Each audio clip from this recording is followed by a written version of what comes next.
Hello students, आज हम सांख्यिकी के सब्जेक्ट में पढ़ने वाले हैं एनालिसिस ऑफ वेरिएंस।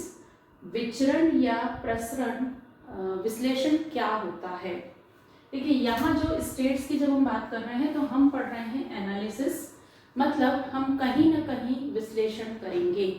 अब विश्लेषण कब किया जाता है, तो हमने फर्स्ट यूनिट में, सेकेंड यूनिट में हमने पढ़ा है कि हमारा जो भी है एक पॉपुलेशन रहेगी, उसमें से एक जो है हम सैंपल निकालेंगे। ठीक है, हम कुछ इकाइयाँ जो है सैंपल के रूप में लेंगे और जो भी टेस्ट हम करेंगे इस सैंपल के ऊपर हम पूरा एनालिसिस करेंगे, विश्लेषण करेंगे और उस रिजल्ट के आधार पर हम कह देंगे कि पॉपुलेशन में भी वही नियम लागू होते हैं।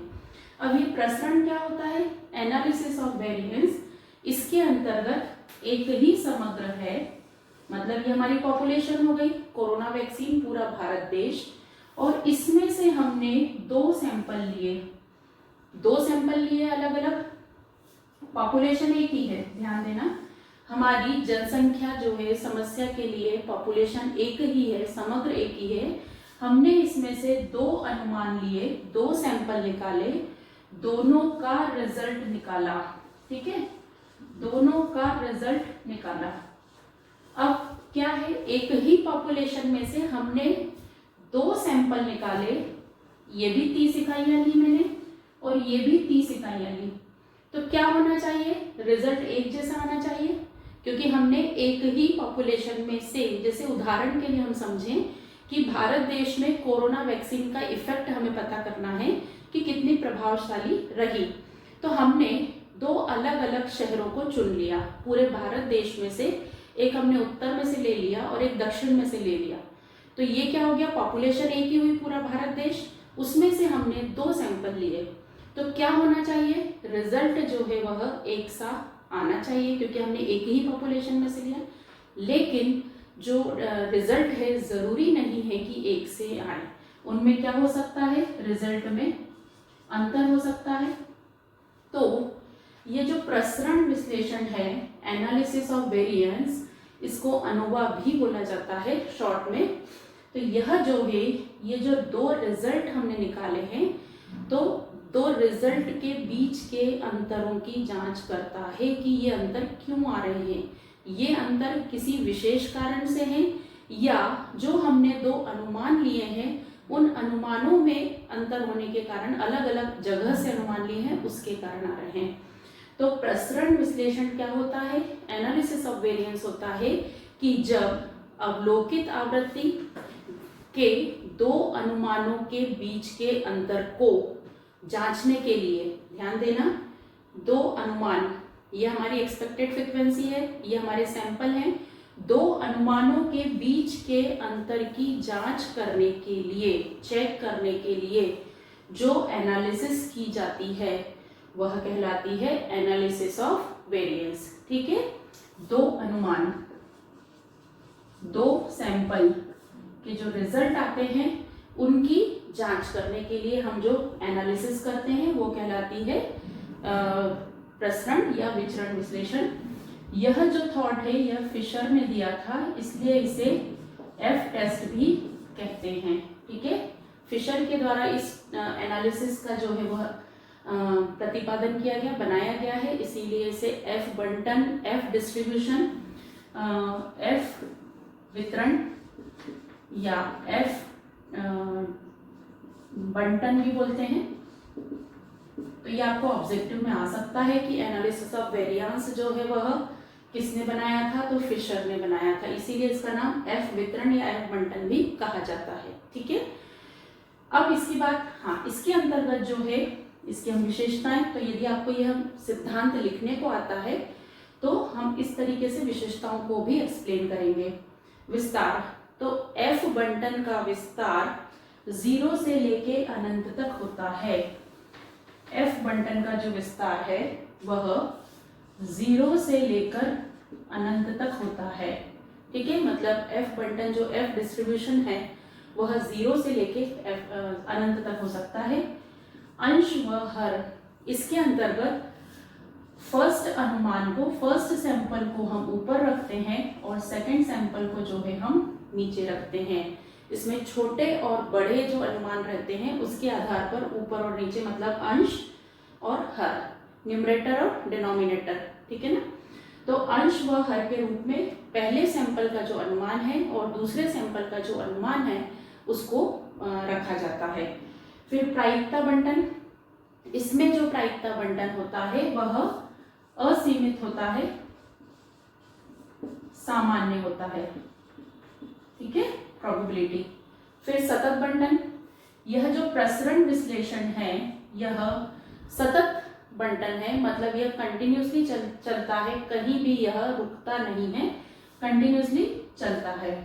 फिर वेरियांस, विचरण जो है कभी भी निगेटिव नहीं हो सकता है, वेरियांस का जो आंसर है कभी भी निगेटिव नहीं होता है, इसीलिए एनालिसिस ऑफ वेरियांस भी कभी भी निगेटिव नहीं हो सकता है। एफ का आंसर चूंकि धनात्मक होता है कभी भी निगेटिव नहीं होता है, इसलिए एनालिसिस ऑफ वेरियांस जो है वह हमेशा धनात्मक होता है। फिर एफ बंटन का एक बृहद परिवार है, यह जो है वर्तमान समय में किसी भी रिसर्च में, अनुसंधान में एक इम्पॉर्टेंट टूल है। तो इस टूल का जो है एक बड़ा परिवार ऐसे हो गया है कि आज की डेट में 1 वे अनोवा चलता है, 2 वे अनोवा चलता है, 3 वे अनोवा चलता है। तो इस प्रकार से एक मुखी प्रसरण विश्लेषण चलता है, 1 tail analysis of variance test, 2 tail, इस प्रकार से जो है बहुत सारे टेस्ट होते हैं। तो एफ बंटन जो है इसके बहुत सारे टाइप्स हो गए हैं। कितनी कैरेक्टरिस्टिक्स का हम एनालिसिस कर रहे हैं, जैसे मैंने 2 सैंपल लिए, इसमें मैं केवल विद्यार्थियों की हाइट को चेक कर रही हूँ, हाइट के संबंध में मैं रिसर्च कर रही हूँ, तो ये क्या हो गया, एक ही फैक्टर हो गया। अब मैं हाइट के साथ उनका वजन भी ले लेती हूँ तो 2 फैक्टर हो गए, तो 2 वे अनोवा लग जाएगा। तो जितनी ज़्यादा कैरेक्टरिस्टिक्स बढ़ती जाती हैं उतनी जो है एनालिसिस, ये टाइप्स जो है वह बढ़ते जाते हैं। और नेक्स्ट पॉइंट है हमारा दोनों समग्र प्रसामान्य। तो जो 2 सैंपल हमने लिए हैं जिनकी हम एनालिसिस कर रहे हैं, तो वह जो है जब हम इस एनालिसिस ऑफ वेरिएंस का उपयोग करेंगे, अनोवा टेस्ट लगाएंगे, तो हमें बहुत सावधानी पूर्वक करना चाहिए और दोनों जो है वह सामान्य होने चाहिए, नॉर्मल होने चाहिए, नॉर्मल डिस्ट्रीब्यूशन में होना चाहिए।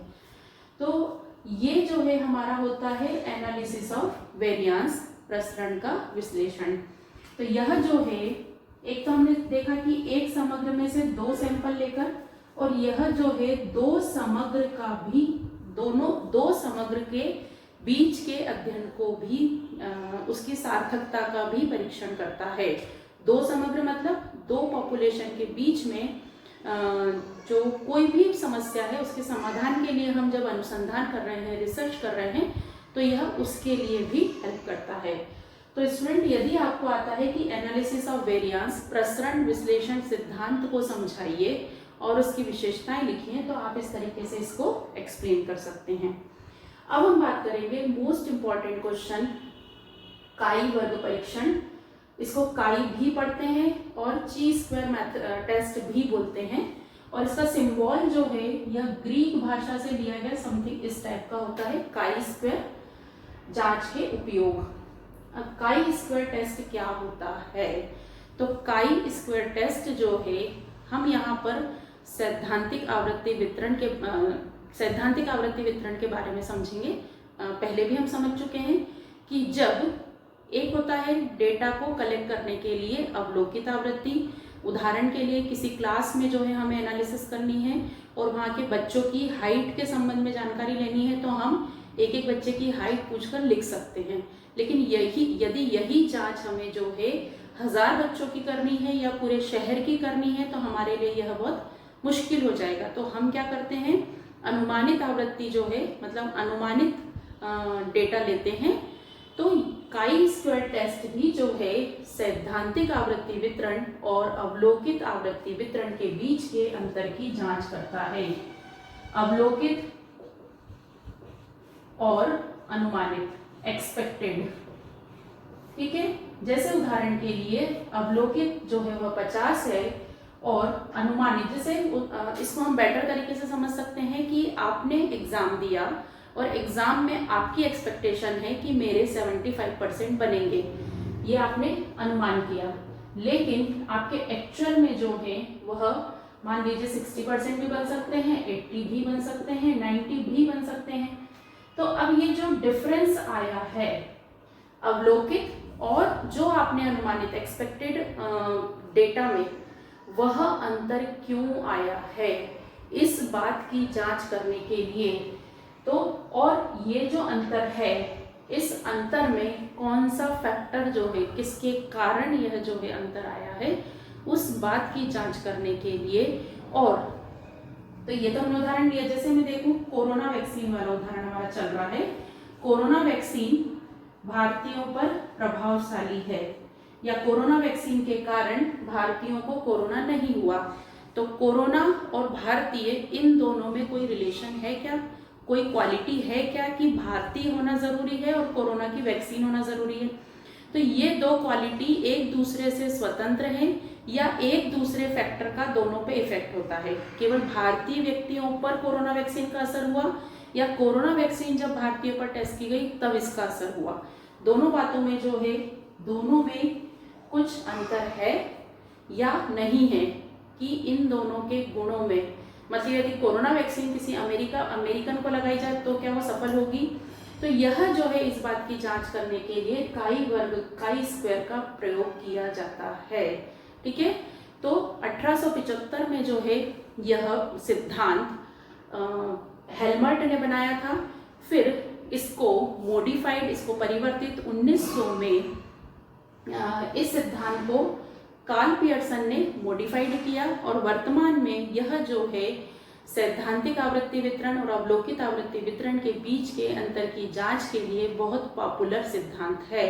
इसके अंतर्गत जो है वही अवलोकित और अनुमानित जो आवृत्ति रहती है उसके बीच के अंतर की जांच की जाती है और साथ ही काई स्क्वायर का जो मान है वह धनात्मक होता है। और यदि जो है कोरोना वैक्सीन और भारतीयों का कोई संबंध नहीं है, कोई रिलेशन नहीं है, तो काई स्क्वायर का मान 0 आता है, मतलब दोनों का इफेक्ट कुछ नहीं। जैसे मांग बढ़ने पर मूल्य कम होता है, सॉरी मांग बढ़ने पर मूल्य जो है वह बढ़ता जाता है, तो मांग का बढ़ना और मूल्य का बढ़ना ये दोनों एक दूसरे से प्रभावित हैं या नहीं है, इस बात की जांच जो है वह काई स्क्वायर में की जाती है। या वैक्सीन लगाने के बाद जो है कितना इफेक्ट होता है, बीमार कितने होते हैं, इस बात की जांच समझ लें। या धूम्रपान करने वाले जो सिगरेट पीते हैं उनको कैंसर की संभावना, तो ये दोनों एक दूसरे से संबंधित हैं या दोनों क्वालिटीज अलग अलग हैं। मतलब फेफड़े खराब हो रहे हैं तो क्या ऐसे ही व्यक्तियों के फेफड़े खराब हो रहे हैं जो धूम्रपान कर रहे हैं, सिगरेट पी रहे हैं? तो ये जो कॉम्बिनेशन रहता है दो क्वालिटीज का, उसकी जांच करने के लिए कि दोनों क्वालिटीज एक दूसरे पर डिपेंड हैं क्या या दूसरे भी फैक्टर प्रभावित कर रहे हैं, तो इसकी जांच करने के लिए काई स्क्वायर का प्रयोग किया जाता है। अब काई स्क्वायर का जो है उपयोग, ये आपको ऑब्जेक्टिव में भी आ सकता है कि काई स्क्वायर का प्रयोग जो है किस किस में किया जाता है। पहला है स्वतंत्रता की जांच।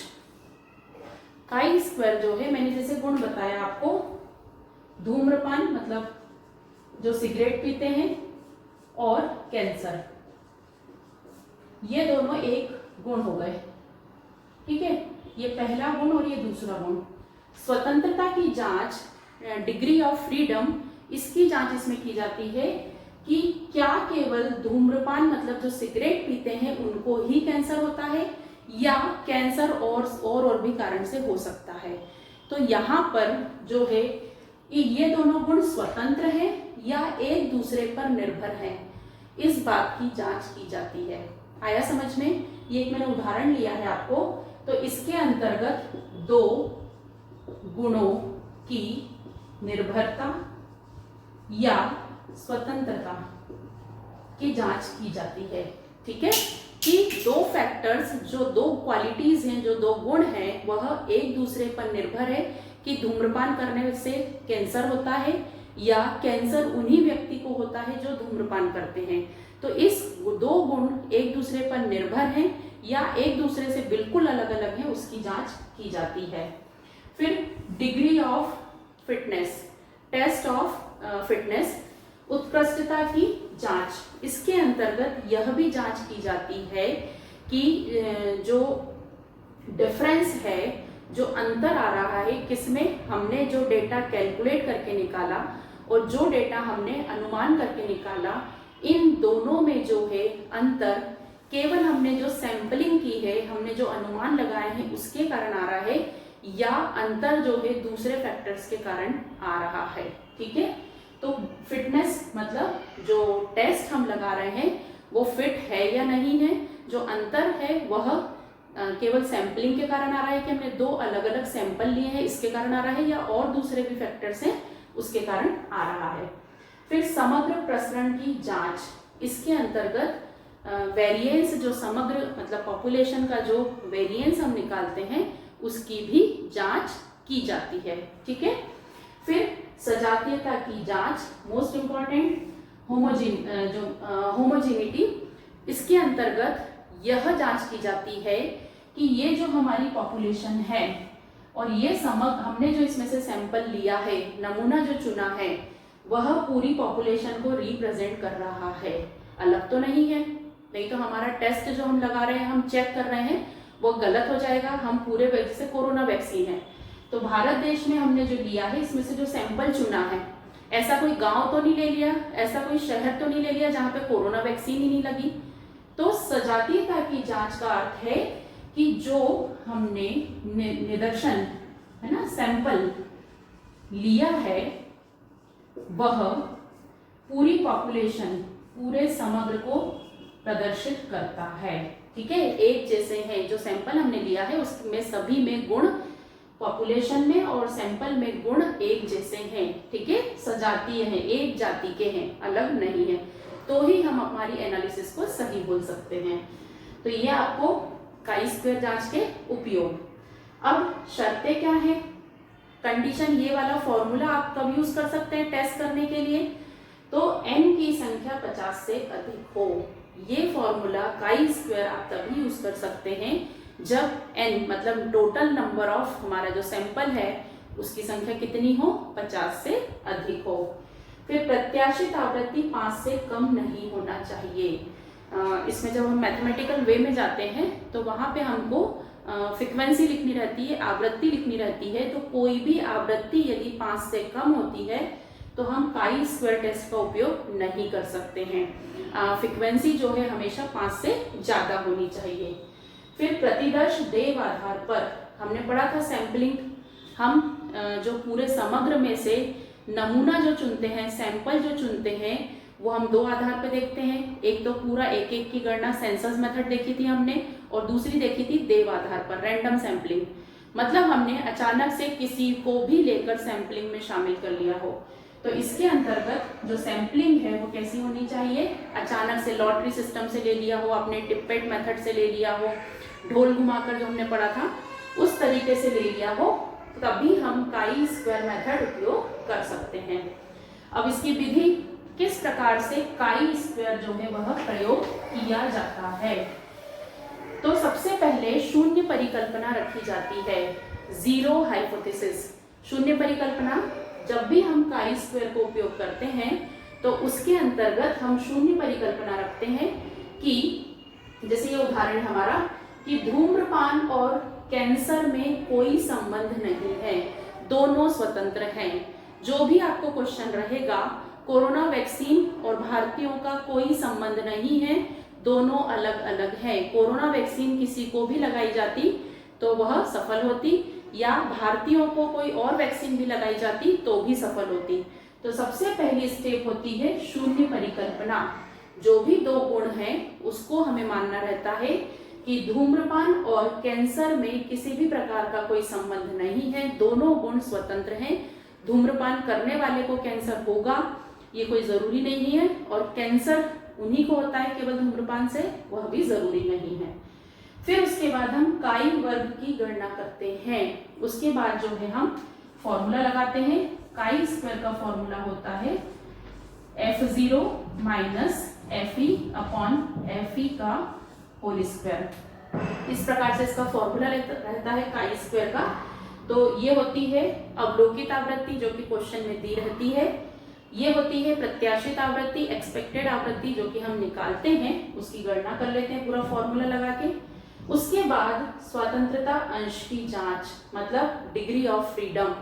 डिग्री ऑफ फ्रीडम जनरली जो रहता है n-1 होता है, ये हमें निकालना रहता है कि हमारा n जो है 200 है, तो नंबर ऑफ आइटम्स जो हमारे कितने हैं, तो वो स्वतंत्रता की जांच। उसके बाद डिग्री ऑफ फ्रीडम निकालने के बाद जो है हम काई वर्ग तालिका, काई स्क्वायर टेबल दी रहती है बाय डिफॉल्ट। जो है जिन्होंने ये बनाया है कार्ल पियर्सन ने, उन्होंने काई की वैल्यू निकाल कर दी हुई है। जैसे लॉग टेबल की वैल्यू दी रहती है ना पीछे, ऐसे ही काई स्क्वायर की वैल्यू दी है बाय डिफॉल्ट। तो वो टेबल से जो हम डिग्री ऑफ फ्रीडम के आधार पर वो वैल्यू देखते हैं और उसे नोट डाउन कर लेते हैं।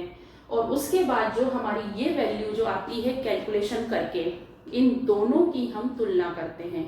तुलना करने के बाद हम उसका इंटरप्रिटेशन करते हैं, एनालिसिस करके हम बताते हैं।